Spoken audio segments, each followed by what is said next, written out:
मध्य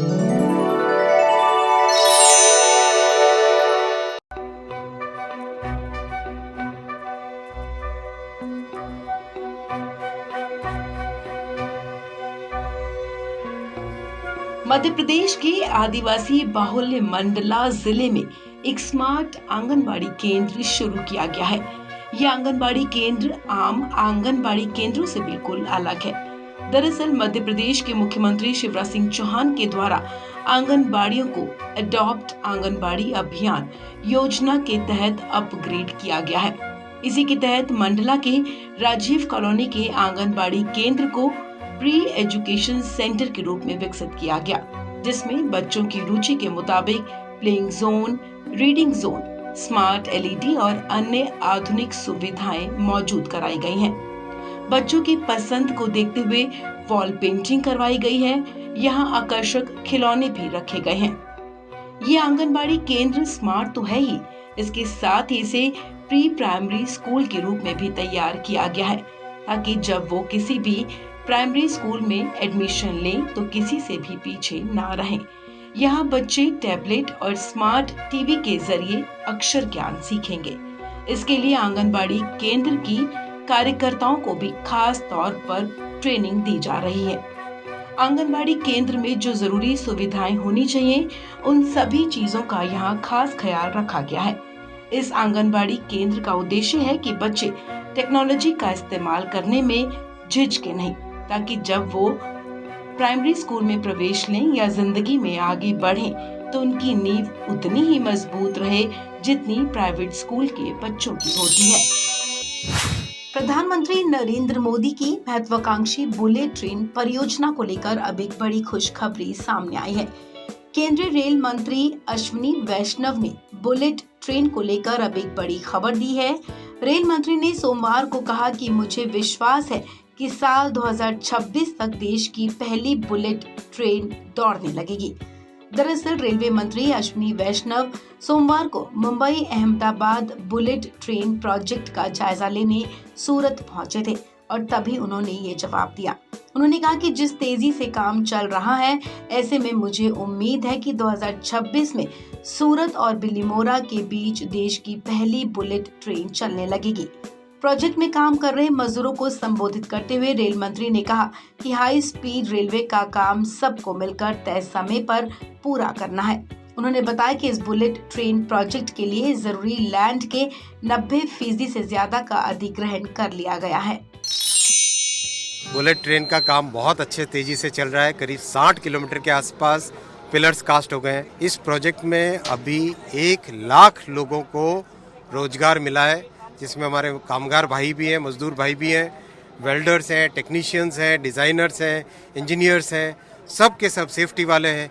सब के सब लोगों को इतने बड़े प्रोजेक्ट का जो एम्प्लॉयमेंट पोटेंशियल है, आप देखिए प्रधानमंत्री जी ने पिछले 2 वर्षों से capital investment based growth strategy लगाई है, जिसका ये रिजल्ट है।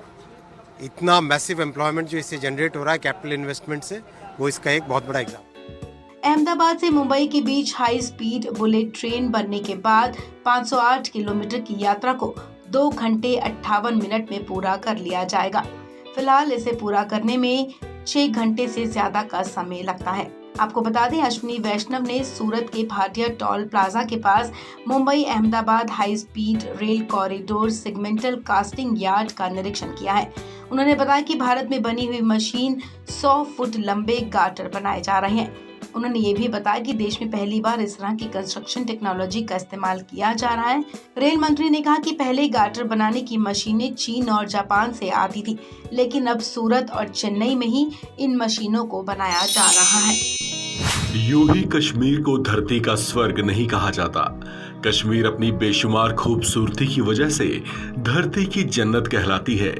यहाँ की खूबसूरत वादियां, पहाड़, चमचमाती झीलें हर किसी का दिल जीतती रही हैं। और इन दिनों कश्मीर में फूलों की खेती पर्यटकों को खूब आकर्षित भी कर रही है। श्रीनगर से सामने आई इन रंग बिरंगे फूलों की तस्वीरों को देखकर आपका भी मन कहेगा कि कश्मीर के इस नज़ारे का पास से दीदार करें। श्रीनगर के सुरम्य बॉटनिकल गार्डन में बागवानी विभाग ने 2 दिवसीय फ्लावर शो का आयोजन किया।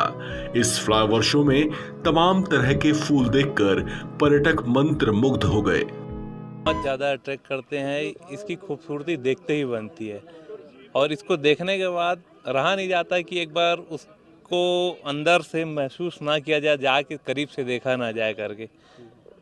उसके करीब आके उसको देख के और जो फ्लावर शो यहाँ पे कर रहे हैं वो सब का अलग आनंद है, उसका अलग मज़ा है। ये सबसे ज़्यादा कश्मीर को जन्नत माना जाता है, तो हम लोग कश्मीर इसलिए आते हैं कि इस टाइम सब फूल खिलते हैं। फूल हर प्रकार का फूल होता है यहाँ, जहाँ कहीं देखने को नहीं मिलता। तो जहाँ कश्मीर में अच्छे अच्छे फूल देखने को मिलते हैं, अच्छे लोग हैं, अच्छे से एंजॉय कर पाते हैं। तो मेरे को तो फूलों से बहुत प्यार है, इसीलिए मैं इस टाइम कश्मीर में आके थोड़ा एंजॉय कर रही हूँ और बहुत अच्छा लग रहा है। पर्यटक श्रीनगर के बोटानिकल गार्डन सहित सभी बगीचों के रंग बिरंगे सुंदर फूलों का आनंद ले रहे हैं। कश्मीर में पर्यटकों को आकर्षित करने और पर्यटन को बढ़ावा देने में फूलों की खेती विभाग अहम भूमिका निभा रही है। हमारा जो ओवरऑल टूरिज्म है उसमें गार्डन टूरिज्म का एक इम्पॉर्टेंट रोल है। गार्डन टूरिज्म आपको भी पता है कि हमने इस साल एक मेगा ट्यूलिप शो हो गया और रियली देयर वाज अ जो ट्यूलिप फेस्टिवल से हमारा जो टूरिज्म सीजन है वो प्रिपूर्ण हो गया। इट वाज इसके साथ साथ जब ये फ्लावर एग्जीबिशंस भी रहते हैं और हमारे जो गार्डन्स में फ्लावर्स लगते हैं, और गार्डन टूरिज्म एक इम्पॉर्टेंट सेक्टर है हमारे ओवरऑल टूरिज्म में, क्योंकि आप देखते हैं कि जो भी टूरिस्ट आता है उसके कैलेंडर में उसके जो है उसमें होता ही होता है कि मुगल गार्डन्स, बॉटनिकल गार्डन्स का विजिट करना, और ये भी लोग एक अट्रैक्ट कर रहे हैं। और इंशाल्लाह वी आर लुकिंग कि हम और थीम गार्डन्स डिफरेंट डिस्ट्रिक्ट्स में बना रहे हैं। देखा जाए तो बागवानी विभाग इस आयोजन के जरिए कश्मीर के अलग अलग किस्मों के फूलों को तो प्रदर्शित करवा ही रही है, साथ ही सर्वोत्तम गुणवत्ता वाले फूलों का उत्पादन करने वाले किसानों के बीच एक स्पर्धा का माहौल भी बना रही है। कश्मीर में हाल के वर्षों में फूलों की खेती से बड़ी संख्या में युवा जुड़े हैं और इसके जरिए उन्हें अच्छी आमदनी भी हो रही है।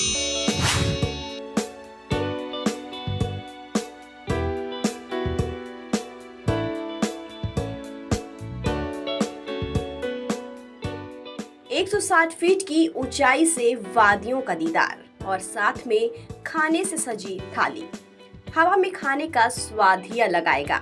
ये तस्वीर हिमाचल प्रदेश के मनाली की है, जहां पहला फ्लाई डाइनिंग रेस्टोरेंट खुला है। अगर आप मनाली जाने की तैयारी कर रहे हैं तो आप यहां हवा में बैठकर लंच और डिनर का लुत्फ ले सकेंगे। साथ ही खाने के दौरान टूरिस्ट ऊंचाई से रानी सुई, इंद्र किला, हमटा और रोहतांग के पहाड़ियों को भी निहार सकेंगे। It was very comfortable and it was very nice. The food they served is also very good. You can see that we are having the rice and then we had snacks and everything was very good. And then we talk about the view. So you can look at the view is very beautiful. We can like see that mountains there and everything, and like it's been a pleasure having my lunch with a beautiful view here and a wonderful hospital. देश का तीसरा और हिमाचल का पहला flying dining restaurant Manali में खुला है। यहाँ पर खाने के साथ टूरिस्ट 160 फीट की ऊंचाई से वादियों का दीदार कर सकते हैं। मनाली में बनाए गए फ्लाइंग डाइनिंग रेस्टोरेंट पर करीब 9 करोड़ रुपए का खर्चा आया है। खास बात यह है कि डाइनिंग में एक साथ 24 लोग हवा में बैठकर लजीज व्यंजनों का लुत्फ ले सकेंगे। रेस्टोरेंट के मालिक ने कहा कि 160 फीट की ऊंचाई पर खुली हवा में उड़ने वाला भोजन मनाली शहर का 360 डिग्री का व्यू देता है। People are enjoying their rides, और हम लोगों को 165 फीट की हाइट पे ले जाते हैं ऊपर, और उनको वहाँ पे लंच के टाइम पे लंच और डिनर सर्व करते हैं। एंड इवन इवनिंग टाइम पे हम सनडाउनर्स हमारे सेशंस होते हैं, उसके अंदर हाई टी भी हम सर्व। वादियों के बीच हवा में उड़ता ये रेस्टोरेंट सैलानियों के बीच हिट हो रहा है। मनाली में खुले इस रेस्टोरेंट से हिमाचल में पर्यटन को बढ़ावा मिलेगा। जम्मू कश्मीर की खूबसूरती हमेशा से ही पर्यटकों के आकर्षण का केंद्र रही है।